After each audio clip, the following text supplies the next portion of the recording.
One of the challenges that a lot of landlord clients feel with outsourcing is the loss of, I've always dealt with you and now you're going to pass me to somebody else. And this is one of the big fears, I think, from letting agents is you've always dealt with me and now you're going to deal with somebody else.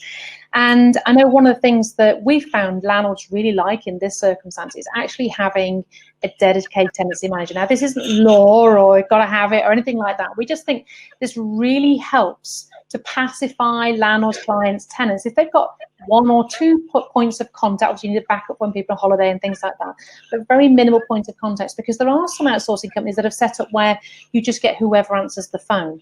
And that is how complaints really start to build and to fester, because it's like he said, she said, they said, I said, or whatever. So you found this really helps sort of by actually dedicating one person to each portfolio, or two people to each portfolio, and splitting the portfolio. It's a big portfolio, haven't you, Dawn?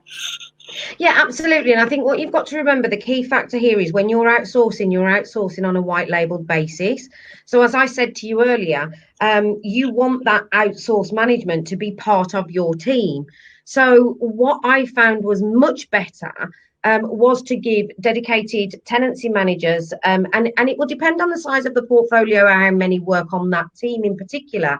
But one, for the service to the landlords. Whenever you decide to outsource, I'm not going to sit here and say to you, it's an easy decision and everybody loves it once it's done, because nobody likes change. So landlords and tenants are always a little bit, oh, why is this happening? And as you say, Sally, I'm so used to dealing with you, and now I've got to change.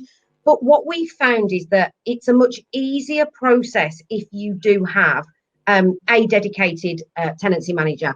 So, for example, let's say it was a large portfolio where it required more than one portfolio manager for that branch. They would still have a dedicated portfolio where their landlords would get to know them personally, and it would be one-on-one. And with the white label element of it, you have to remember, if you're in a call center and there's not dedicated property tenancy managers, how will you know which client you're talking to? So which company are you talking to? Which tenant is calling you? So I've just found that it just builds better rapport if you have one tenancy manager, an exclusive dedicated tenancy manager per portfolio. Tenants and landlords just like that much more, and also the clients, the agents like that much more as well, because they know that we always provide like a senior tenancy manager. So if you've got any problems as the client, you can speak to your senior tenant, like an account manager, I suppose we'd call it.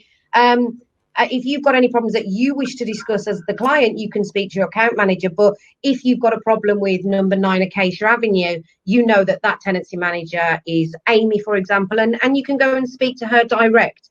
It's a much nicer way of doing it than having a call center environment where there's too many people involved.